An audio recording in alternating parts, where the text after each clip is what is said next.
So welcome everybody. Thank you for joining us today. We are so excited to talk about Red Deception, which is the second book in the Red Hotel series by authors Gary Grossman and Ed Fuller. If you have questions, and I'm about to post this into the chat as well, please post them in the chat so that we can answer them as we go. So I'm very excited. I can't tell you how pleased I am to have Gary Grossman and Ed Fuller here to talk about their book, Red Deception. If you haven't had a chance to read it yet, you are in for a treat and a shock. The risk to America's infrastructure is put at center stage by a series of terrorist attacks, while at the same time, Russia starts to deploy troops at the borders of former Soviet bloc countries. That sounds oddly familiar. Dividing the attention of the American government. And in the middle of it all stands Dan Riley, international hotel executive and hero of Red Hotel. I won't tell you any more because it's exciting to find out in the moment. So I'm thrilled to introduce authors Gary Grossman and Ed Fuller. Gary is the author of other thrillers, including his executive series, which starts with executive action, and a geological thriller titled Old Earth. Aside from novel writing, Gary has contributed to such prestigious institutions as the New York Times, Boston Globe, and was a columnist for the Boston Herald American. He's won multiple Emmys for his work on over 10,000 television series and is a member of the International Thriller Writers Association and the Military Writers Society of America. Ed is the CEO of Laguna Strategic Advisors, which provides business consulting services worldwide. He worked for 44 years with Marriott International, growing their presence across the world. You could even say he's a real-life Dan Riley, all the way up to his decorated military service. After retiring from Marriott, Ed has continued to make a difference in his career by serving on university boards and serving as an adjunct professor, as well as taking up novel writing. Welcome to Fort Worth Library, Gary and Ed. Great to be here. Thank you. Thank you, Lynn. We could start with the trailer if that's good. We do have a book trailer for Red Deception. Should get everybody into the swing of it. Sounds perfect to me. Okay, I'll share the screen and this should all play very well right now. You can see it, Lynn? I can. You're okay. Right to go. Here we go.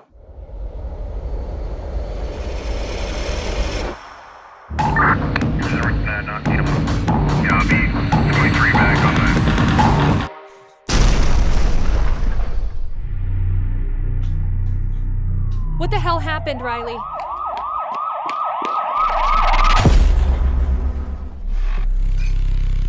Elizabeth, I was on the bridge when the truck exploded. This is right out of the report that I drafted for you. And then the attack in DC? Someone in your office leaked this. It came from inside. The terrorists followed it chapter and verse. I'm sorry, but there's going to be more.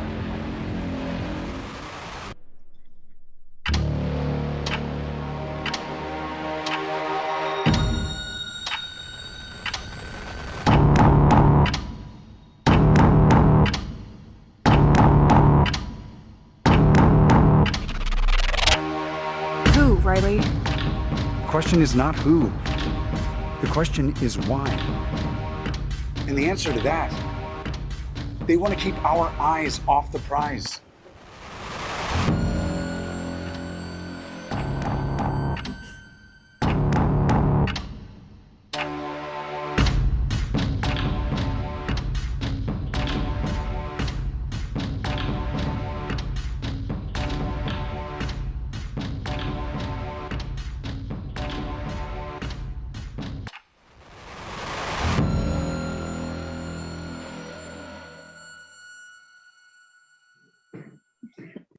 And also available at the Fort Worth Public Library.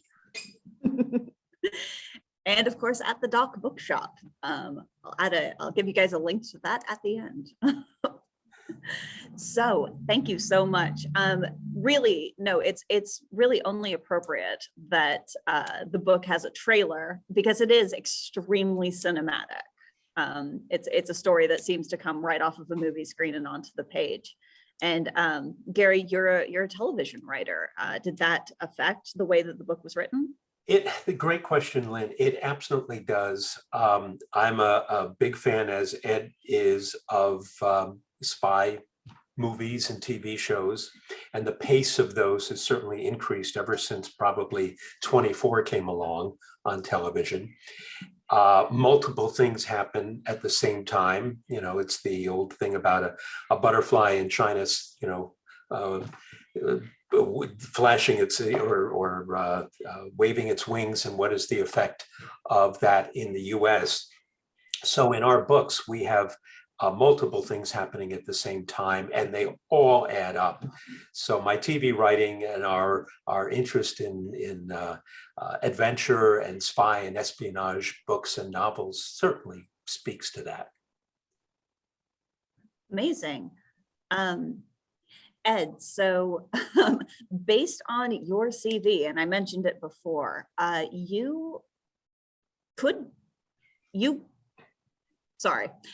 it would be easy to assume that you probably most identify with Dan in the book. Would you say that's the case? Is Dan based on your experiences? It's kind of fair, yes. Dan served in Iraq and I served in Vietnam.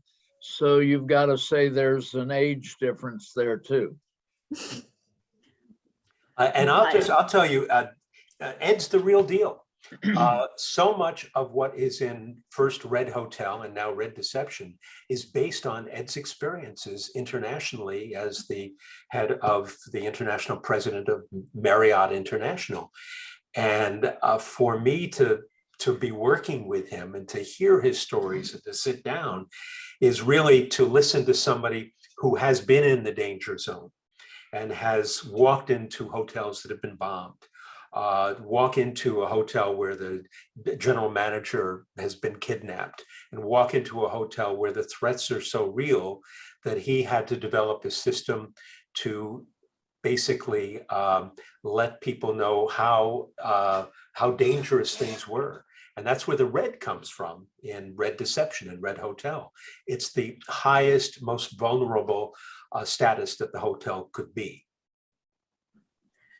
And that was really in the Red Hotel, the first book, in great detail. But that is actually where it came from. And Gary's always good to get those up. Get the plug in. And that is, quite frankly, something that still exists today. So is that how you wrote it, Ed? You told Gary the stories and Gary turned them into a novel, would you say? Or were you writing the novel as well? Well, we worked together on it. So I've added in some thoughts about what's going on that may be kicking us down the road today, and some of the philosophy that goes behind it. And that then also gets a couple of the stories in every book of actual instances. And in the real world today, we don't want you to hear about problem in a hotel, because we want you to come to that hotel or another hotel with the brand on it. So we have to work to minimize the opportunities for problems to happen. And when we were working at this, there were too many instances that happened that could impact both our competitors and ourselves. And so we had to take new steps, and we learned as we made those steps. That's incredible. I mean, I've been to hotels and could never have told you, even at hotels abroad, and could never have told you that there might be that kind of infrastructure behind the scenes, which of course, as you say, is the point. For me, the customer, it's supposed to be a seamless experience, right? But when you come to a Red Hotel, if you've come to a Red Hotel, you're probably on business, not touring. Although I've seen a lot of tourists in Red Hotels, But you've chosen that hotel, as many companies did, to ensure that you were safe.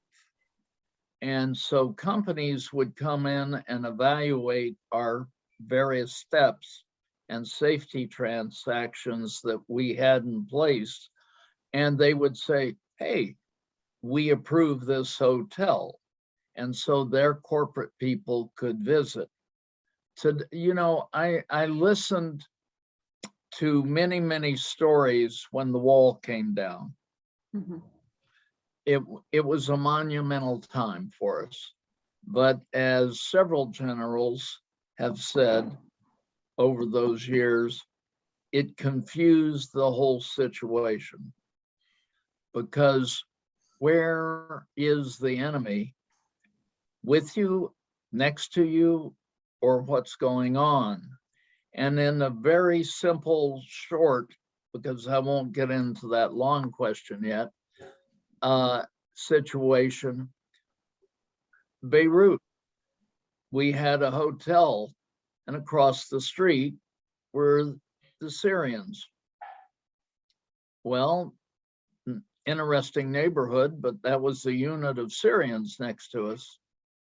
In in areas that were clearly marked as dangerous, we were only there not because they were dangerous at the time, because we built hotels in comfortably safe areas, but we never built a hotel in Yemen.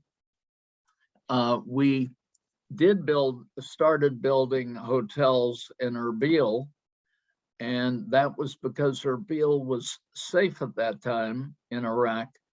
But then, of course, things changed with ISIS.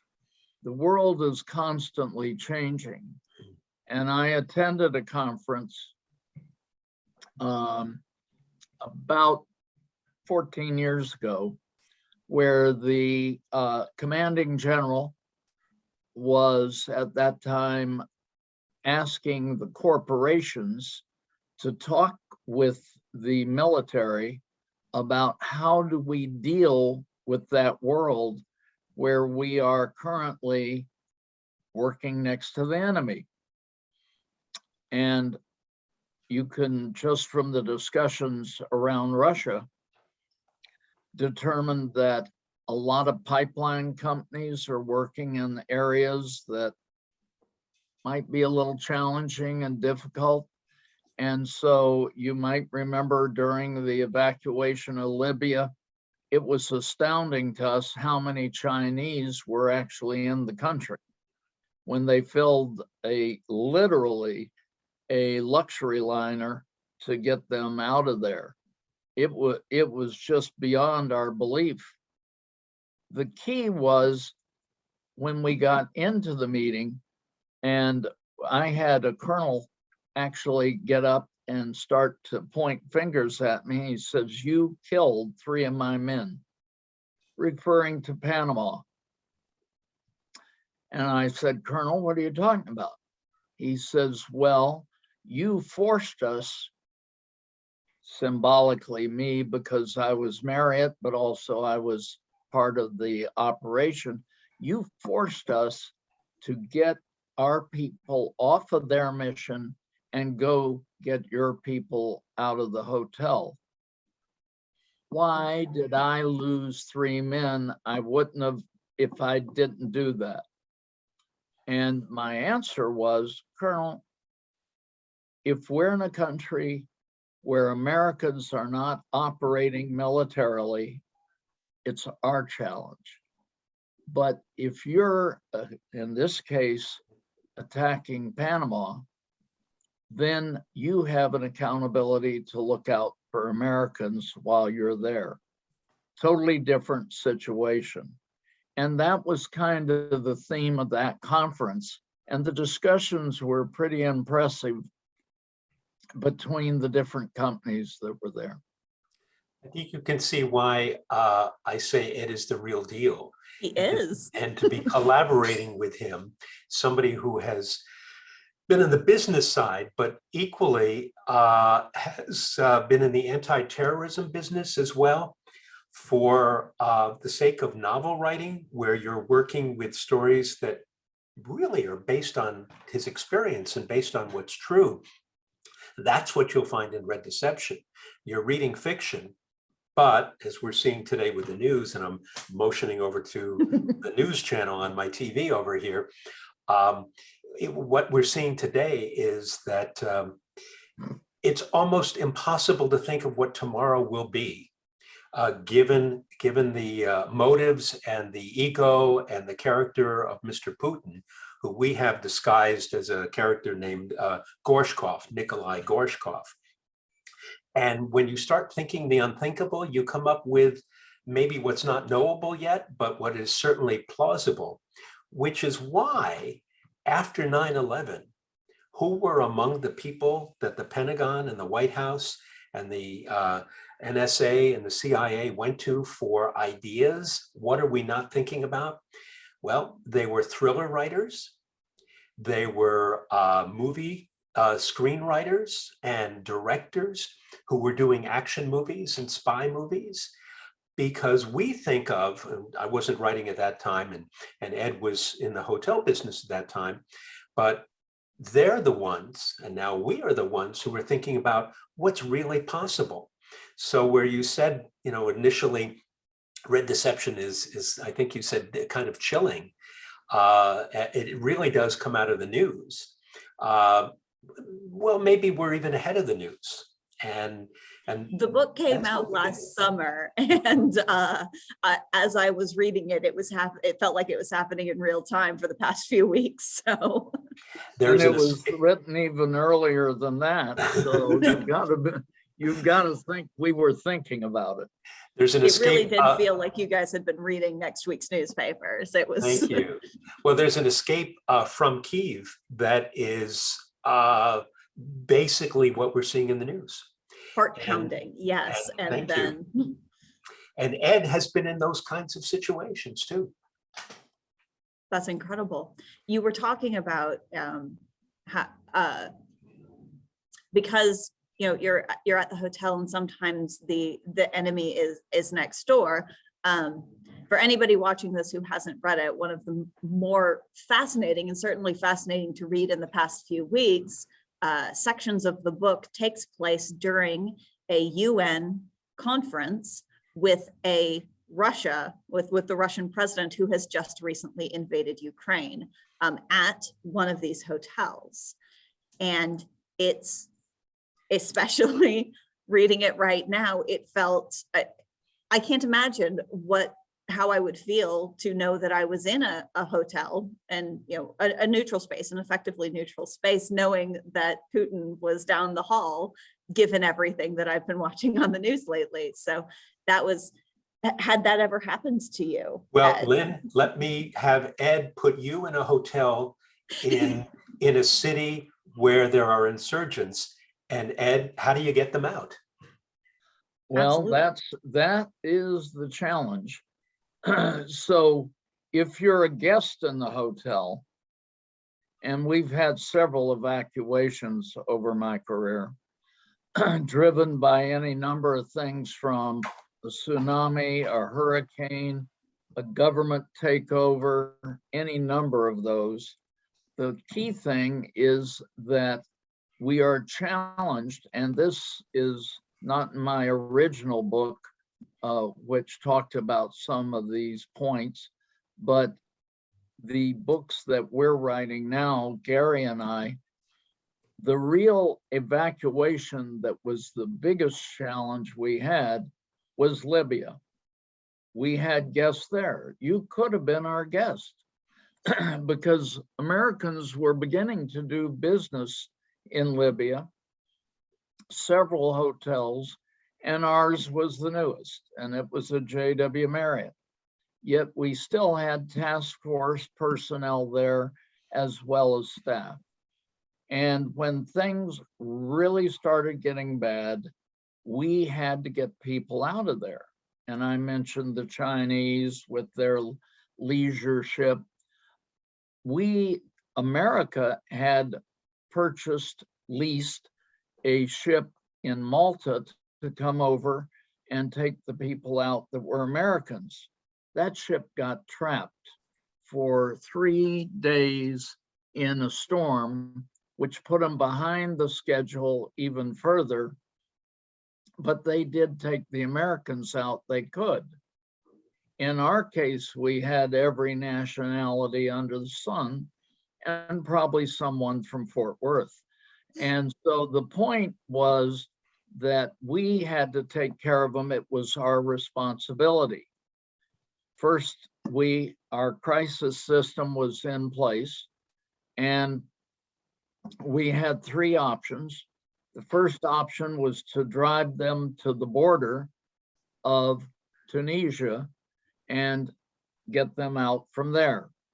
That included guests and employees, because we took very seriously how we treated our associates.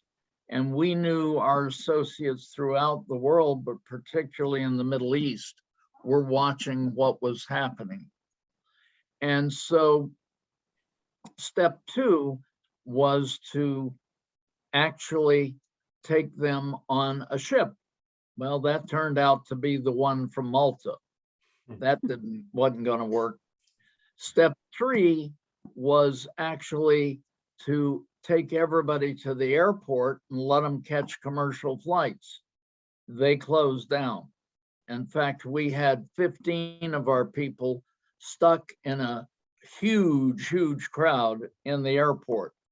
So how were we going to get them out? Well, step 1 was our choice until the British ambassador came over and indicated a Schlumberger convoy had been attacked going to Tunisia. Several people not only injured, but people raped. And so he said, don't do it. Well, we needed 4. And one of the teams said, I've got the answer. There's a company that supports the UN in Africa. They have armed commercial airlines that will protect the plane and will bring it in from Jordan. Well, we just used 300,000 to get the ship. We weren't going to get that back for a while. We had another 450,000 to pay for that aircraft because of the staff, the guards, and the risk. They flew the plane in. Our guys got out of the hotel. We had 5 buses to take them to the airport, ready to go. And the guy on the first bus couldn't find the keys. So what we had to do. That happened in the book. It did. It's in Red Deception. It is. It's all there. So we immediately took the 4 buses over, left the last bus, and a manager and guests were all gone, but other employees over to the entrance of the airport. It actually took 7 hours for them to get from the entrance of the airport to the plane that was sitting out on the tarmac. The plane was threatening to go away. There were no commercial aircraft, but it was getting really heated, and the enemy, in this case to Gaddafi, were the surrounding tribes, were getting closer to the city. So what we did is we created a scrum, which is, if you're into British and Australian sports, you know what a scrum is. But in reality, it was taken from a Roman military design, which is called a turtle.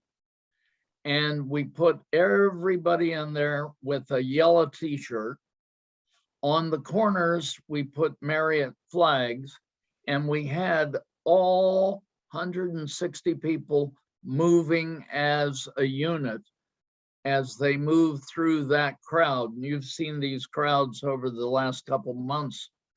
And we were hoping to have the 15 people see the Marriott flag, come join us. They all did. They got yellow t-shirts and entered the, in my case, the turtle, my favorite term for it. But it took them a long time in that crowd to get out to that aircraft.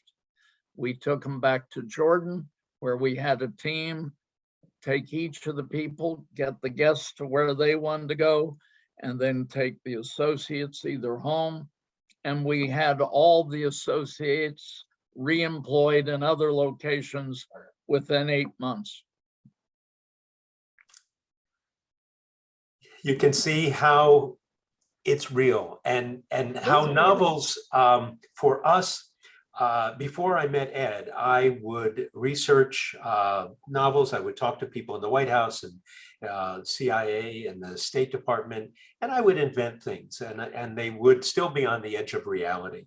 But working with Ed, who has firsthand knowledge and has experienced amazing rescues and situations that I'm still learning about today, to have that as the basis for what we described as fiction, but as you noted, it's in the book as something that happens to Dan Riley in Kyiv. We just moved it over to another country, and then it looks like it's really ahead of the news. Well, now we're seeing it on the news. It's a thrilling collaboration, I absolutely have to say. And I'm glad for Americans that Ed was doing what he's doing at hotels. I hope you've trained other people really well, Ed. Well, the team is out there. All of my team, the last man retired, and that was Alan, who's Alan Cannon in the book, who was my head of security. And has been a great contributor to all of the things that we dealt with, and I relied on heavily. The answer, though, is we have now learned a great deal to minimize impact on our hotels. And that came through times that we did not expect problems in, but they occurred. And you will hear still one or two things going on, but they haven't been recently in our hotels. And we have had incidents in Greece, incidents in Jordan, incidents in Mumbai, where the bombers that came to our hotel looked at the procedures, the policy, and the systems, and said, let's go find somebody else. And when the police, only in those 3 countries, interrogated the terrorists, they said, yeah, we went to the Marriott, but we weren't going to try to get through all that stuff. And they said, so we chose, I won't name the competing companies because it isn't fair, but we chose Probably best not. brand A, brand B, and brand C, rather than to confront what we saw in their preparation. That's amazing. Sorry, am I using the right terminology? You hardened the target. Is that the correct term? I couldn't hear your question. I'm sorry. Oh, I'm sorry. I understand the terminology is that you hardened the target. Correct. Okay. There, by definition, and you'll hear these guys on CNN, the various talk, a hardened target is really an embassy, military base, something that's hard to get to. A Right. soft target is a hotel, an airport, so on and so forth. What we've done, and I can't go through the detail with you beyond what's in Red Hotel, which you should get a copy of, and I'm sure is in the library. We've taken procedures, and in an absolute red level, we have dogs. In fact, had to start building hotels for dogs because they can only work a certain amount of time and be effective in identifying the various explosive smells, and they get a break. So we literally, and when I retired, we had 52 hotels that were red, and we have many, many more by now. So that was one of the things we learned from watching films of another bombing in another location, which we have also integrated in this and future stories. So I'm actually, to give Ed a second to take a drink of water, I was going to ask something about the novel writing art, I guess, because there's so much information here, and it's something that I noticed in the book. Like it's dense with information and real life information. So how do you take like specs and real life information and turn it into a novel, a thriller, in fact? I mean, obviously, a lot of it's pretty thrilling to begin with. Well, I'm gonna beat Gary to the punch. He's the executive chef. Okay. I'm throwing in the various ingredients, and he's pushing the bouillabaisse around and making just the perfect tasting story. Thank you very much. And with all the spices too, I keep asking Ed, okay, were you ever under a threat in Berlin or in East Germany, in any city, or in Russia? And there are so many things that just become so rich because I've asked the right question. And a lot of it, and I'm going to recommend that people pick up Ed's nonfiction book, You Can't Lead with Your Feet on the Desk. Isn't that a great title, by the way? It's because that's his motivation for leading and for managing. You can't do it from your desk in Chicago or Washington. You have to be out in the field. And a lot of his stories, really, my first reading came from Ed's book, and then follow-up questions with him, which I'm still doing. And we're the third book, Red Chaos, comes out in November, as we said. The fourth book we're already working on, and I'll be learning more, much more from Ed. So I'll be cooking that stew, and Ed will tell me how it tastes as well. And it tastes good. I have no doubt. So, I mean, might as well address the elephant in the room, or the elephant in Eastern Europe, as it were. You guys knew before any of the rest of us that Russia was going to invade Ukraine. I mean, you probably didn't know, but you certainly wrote it into your book. How do you know something like that? Well, Gary did a phenomenal job of looking at Putin. And So it's a character study. And so in the first book, Red Hotel, he wrote a phenomenal background analysis of Putin. Now, the character we play has been less, shall I say, heavy-handed than Putin. But in reality, Putin has done a lot of, and I'm not supporting Putin here, we must get that out, but Putin has taken a lot of steps that have enabled him to win certain opportunities. And so we believe Gary's analysis is correct. And Gary, you might want to spend some time on our good friend, Mr. Putin, who we will not now call a good friend, and frankly, doesn't merit it. No, our character, Nikolai Gorshkov, is, again, a stand-in for Putin.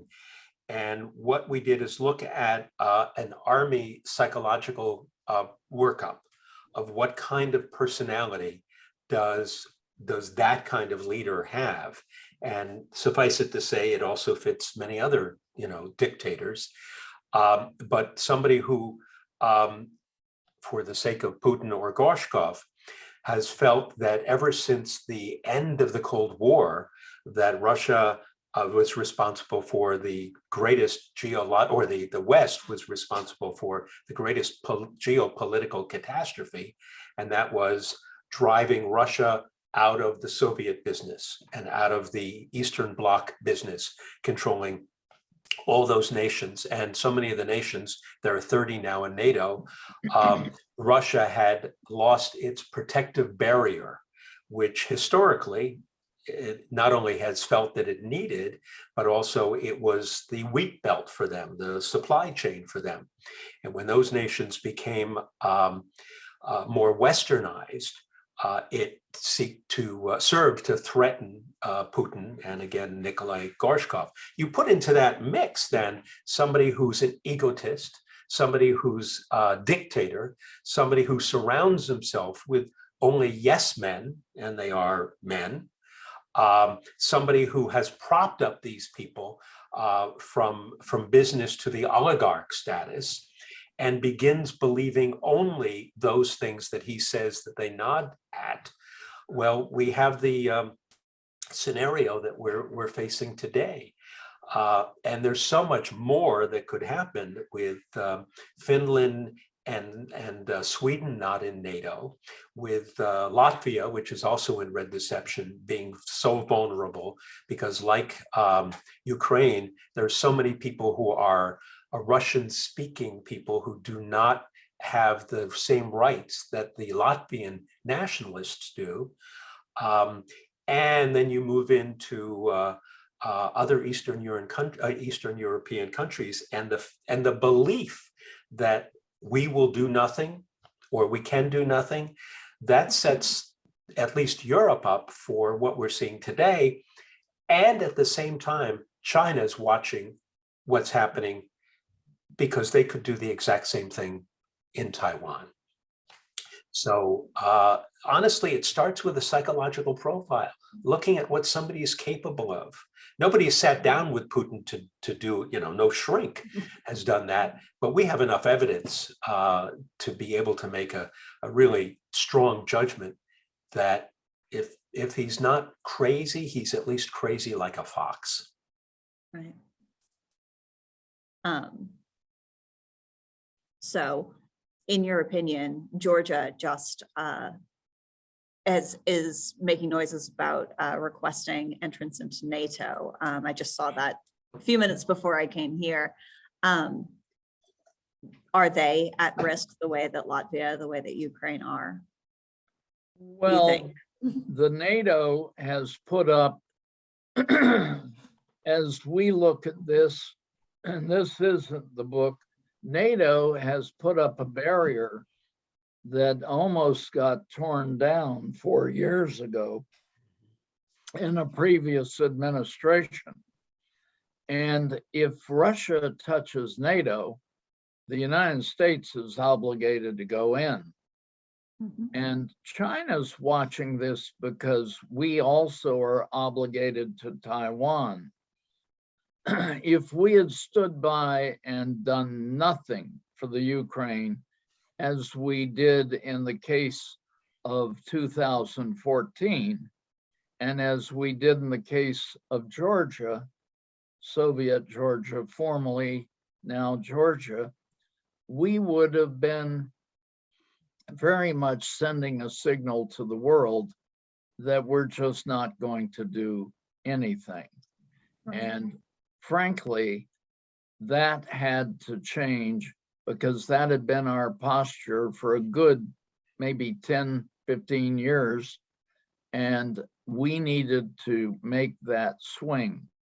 Now, China has watched very carefully to see what has happened, and they may have had a plan to go into Taiwan, but they're going to be rethinking that plan based on this experience. And so it's my hope that this reality, and we have no problem moving ahead with the story that we're writing, but this reality is going to occur and be on the edge. A madman would set off nuclear weapons. And frankly, that's it. That's World War III.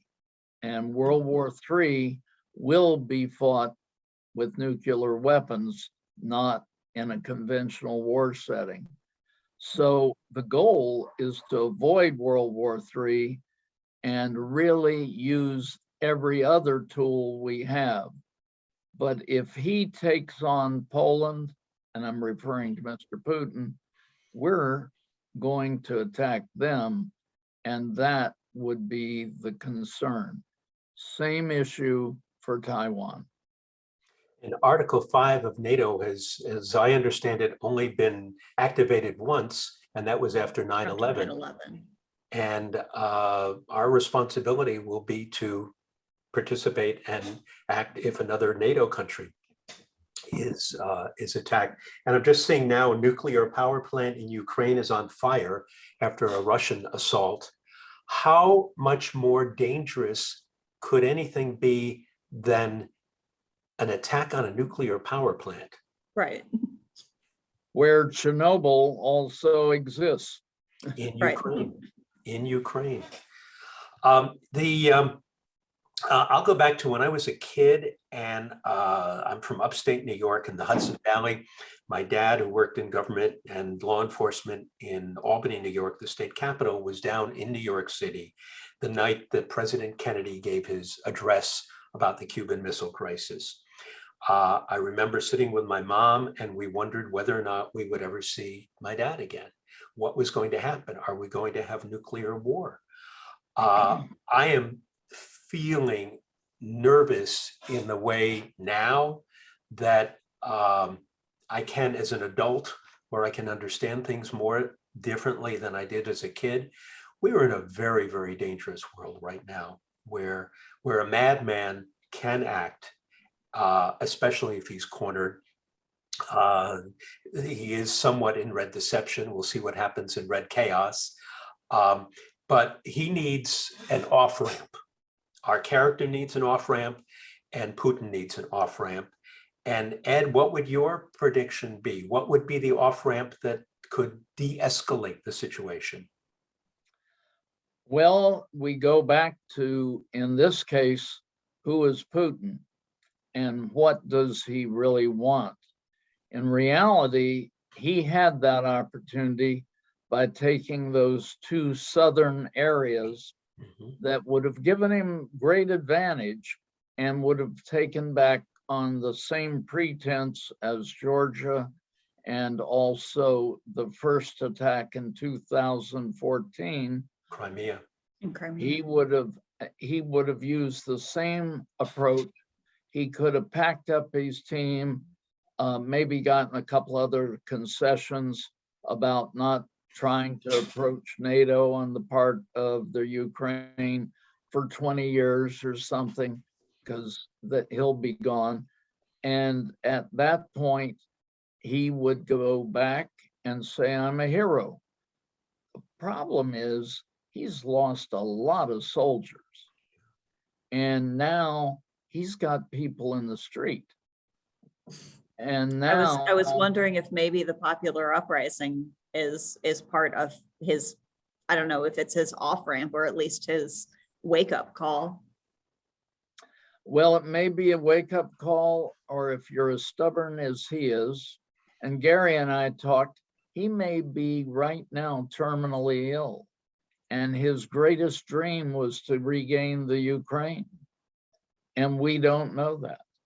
He is very self-conscious about his health and COVID, and we do not know what's going on in his mind, but to him, that might be the most important thing he could do. And that's a man that will take back all of the Ukraine and leave the Russians with the toughest, and God knows we learned this, the toughest thing in the world is to occupy somebody else's country. It's kind of like me inviting myself over to your house and telling you what to cook, or telling Gary what the bouillabaisse is going to look like tomorrow. Oh my gosh. These are, Lynn, these are the kinds of discussions Ed and I always have as we're fashioning a plot. What's the real world? What's the world that might be? Who are the characters and who are the players in it? And in Red Deception, we have a change of administration. I won't give too much away for people, but there's a change of administration, and the man who is thrust into the White House is woefully inadequate. And he has conversations with Nikolai Gorshkov, the president of Russia, that basically trades away much of Latvia's freedom and equally Ukraine's. Why? Well, he's being played by Gorshkov, the same way we could say that other people have been played by Putin. And it's just a matter of saying, we can talk about the real world through fiction, and we can talk about what might happen, and we can talk about what will happen if we don't pay attention. So do we have the responsibility as novelists to write political thrillers? No, we're not carrying any responsibility on our shoulders. But if we write an interesting book that really reflects the world, I think people will see the people who some they may recognize, or situations they may recognize, or maybe it makes them a little bit smarter about the background and what they're going to see on TV or read in, the newspaper the next day. And that's a thrilling part for us, as collaborators, as writers. And it's really sad, but it's true that most Americans, and many, many other countries, but most Americans don't really understand or spend time on history. And therefore, when you get right down to it, and these statistics have been coming off of television, so I'm not going to validate them, a large percentage of this country doesn't think that the Ukraine is a big issue. They're more concerned about the economy, which is important, and things back here that they feel have more importance. Whereas, and the president the other night made very clear in his speech, and a lot of people have critiqued him, that he could have spent more time on it, saying Ukraine is impacting us. Now, he never made the statement, and I wouldn't either, that, our friend Gorshkov in our book, or Putin in reality, could set off all those missiles and the world would end. But still in all, it's having a double impact on us economically as well. It's the butterfly flapping its wings, but in this case, it's a butterfly with wings or on missiles. It's, the butterfly from Dr. Strangelove. Yes, exactly. So, as you said, in fiction, it can give you, one of the great things about fiction, one of the reasons that I'm a librarian really, is that I feel like fiction gives us insight into worlds that because everyone only gets one lifetime, worlds that we're unaware of. And like you say, sometimes it's going to teach us that Ukraine is more vulnerable than we ever believed it was. But this is slightly ham-fisted. Ed knew this question was coming because I'm excited to ask it. One of the things I learned from this one was just how deeply involved non-government actors can be in American foreign policy, but like just the way that Americans abroad experience the world. As we were talking about, when you're at a hotel abroad, there are so many things happening beyond your ken. So Ed, can you tell us a little bit about being that person or more about being that person? Well, without going into huge detail, there is no question that we worked with a lot of different organizations that generally show themselves in 3 letters. And that is true also of international organizations, because of the discussion previously, we were in countries that were not necessarily operating like America. And I will tell you right now that the countries we worked in, we felt confident, but it required a lot of political interaction with various agencies and organizations. And it required a conflict that most people aren't aware of, and that is the Foreign Corrupt Practice Act, which says we do not bribe except to a small point to get your Federal Express package or get the postman to deliver the mail. But the fact is that I teach a case that Siemens had over the last 10 years about heavy bribery, primarily with government officials, is something that made us not as competitive as a lot of the other countries.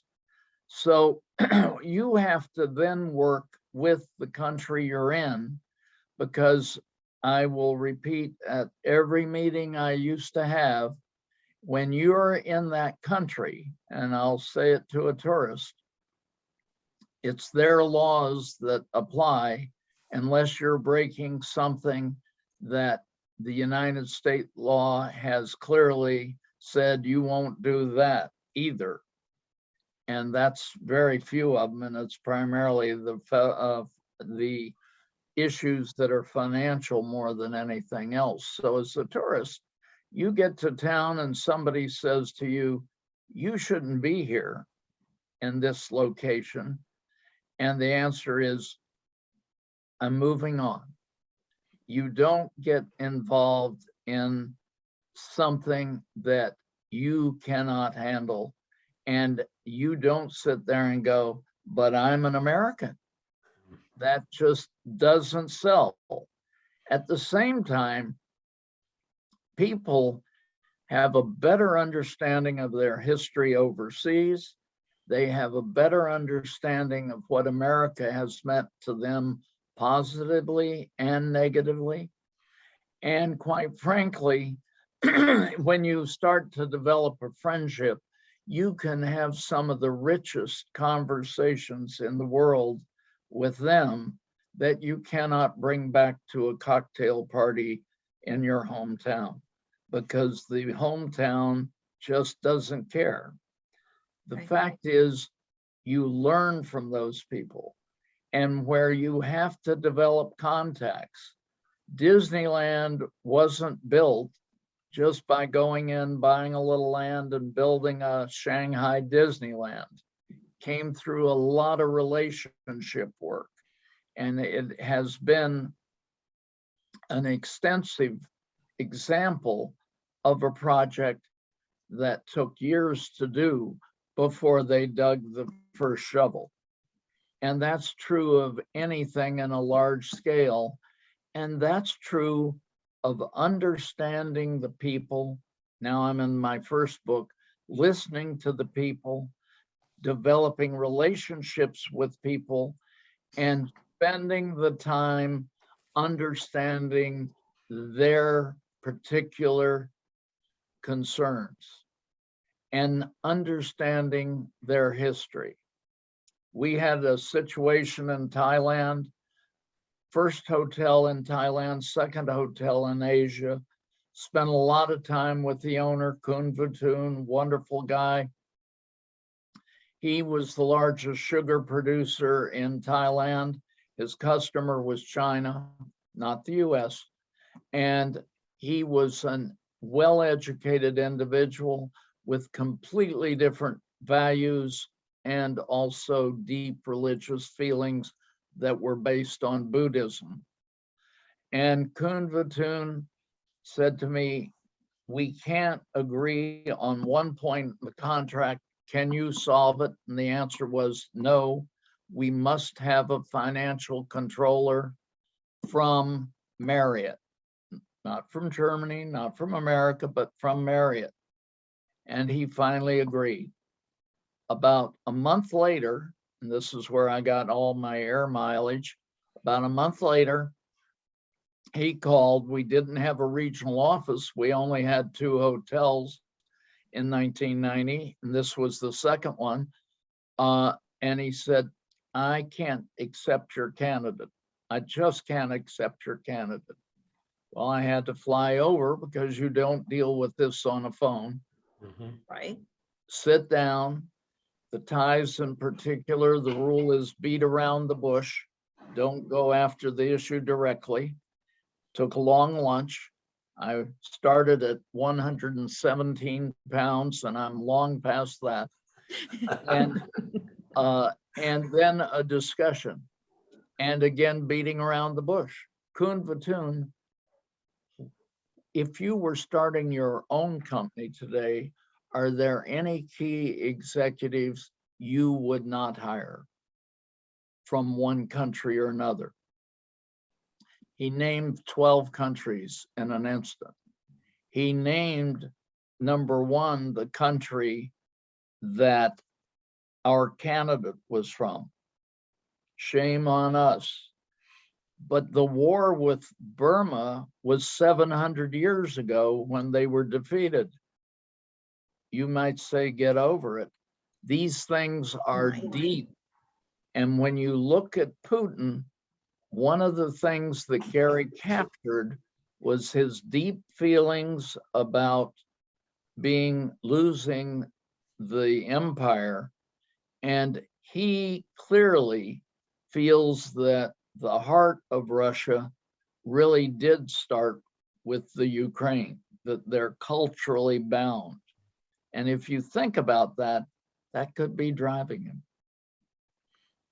Very, very much so. I have to tell you that I learn things from Ed all the time.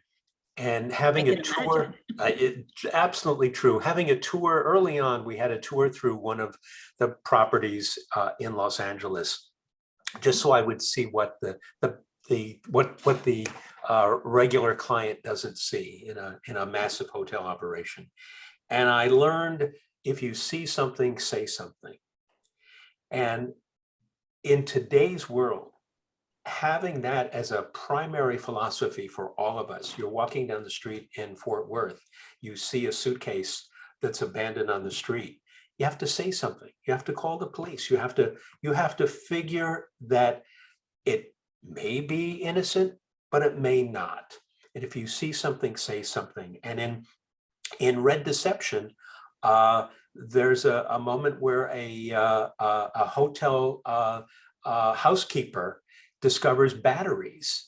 She is one of my favorite characters. Terrific, terrific. Well, she discovers batteries in a hotel waste basket.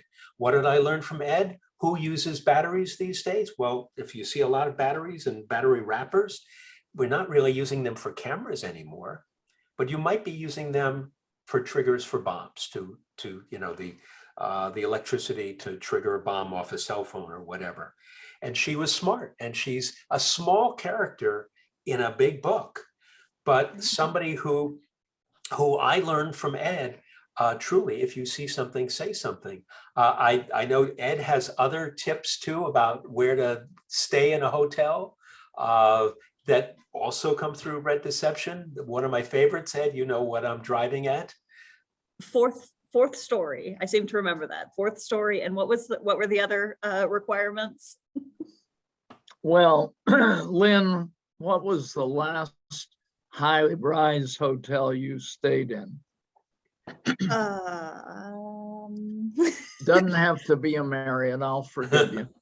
Oh, I think, what are we defining as a high rise? More than 13 stories? Sure. I think the last one I stayed in was in Chinatown in Washington, D.C. A couple of years back. I can't remember the name. No, but what floor were you on? Oh, goodness. I think 6, maybe? Maybe. So great decision. Why? Because the Not sure I made it as a decision. the Washington DC Fire Department can get to you. Oh, okay. And Washington doesn't have high-rise hotels because of it being the United States. Well, when you think about it, yeah, there are no hotels or buildings over a certain height. Because everything has it's to the be shorter capital. than the Capitol dome. Mhm. Right. But if you're in New York, Right. how high does the ladder go? Well, in some big cities, it can go higher. But if you're really at the top of the building, you know the consequences. And And I've that read that a is lot of the fire escapes in New York are not actually usable anymore right. because they were built right. too long ago. So, and I had a hotel in Boston that we had a problem with our fire system, and we had too many fire alarms going off. And when you evacuate, people at the top are the ones that are at the highest risk. So I generally like the rooms on the lower floor. These are the kinds of, this is the kind of takeaway. Again, you're reading a thriller, you're reading, a fast moving book, as you talked about early on, but there's also going to be real information for people and eye-opening things. And you have read it so well, you knew exactly where we were going. No, I really did enjoy it. So we are about at our time. Is there any last things you want us to know? What should Fort Worth know from you guys?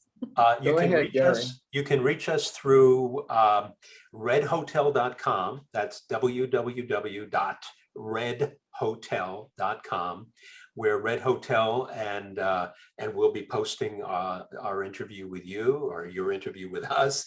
And there's information on Red Deception, obviously, our newest book. There will be with Red Chaos. Ed and I are both on Twitter and Instagram and Facebook, and we can send you that information and you can post. Also reaching us through redhotel.com. Ed, any other takeaway? Well, Any wisdom? Gary, I thought we did a good job with Red Hotel, and I was surprised when Red Deception came out how many Red Hotels were purchased at the time the Red Deception came out, which was encouraging because people then wanted to say, well, I want to put the two together. Right. Red Chaos is coming out. So I expect that we will have sales or libraries will get additional copies to take care of that problem as people enjoy Red Chaos, which I think is one of our most exciting books and certainly has taken a different turn than we have before, Right. using different resources. And your technology on one or two areas is just fabulous. But we can't give that away. No. And I think we're going to have as much fun with Red Ultimatum, which will, in the last two cases, start to bring in Asia. Mhm. And Oh, that's wow. because there are things happening in Asia that won't eliminate our old friend Gorbachev. I'm sorry, Gorbachev. Gorshkov, yeah. Thank you. I'll stick with Putin. And I just think that this series has got a lot of potential as a series for people. Absolutely. So for all of my folks here locally, if you want to buy Red Hotel, Red Deception, or Red Chaos, or Red Ultimatum, you can go to the dock. They have them, they have all of these books for purchase. And of course, you can also check them out from the library. But if you want to own a copy, last I checked, all of our copies were currently checked out. So if you want to own it, buy it from the dock. Um, And Lynn, you Gary, done Ed, a great thank you job. so much for everything. Thank you for coming. And thank you for just like everything. So much information, so wonderful. I really appreciate it. Pleasure was ours, Lynn, and you did a great job digging it out of us. Thank you. Thank you so Lynn. much. Thanks so much. Look forward to seeing you again when Red Chaos comes out. I'm looking forward to it. Can't come soon enough for me. You guys have a Great. great evening. Thank you.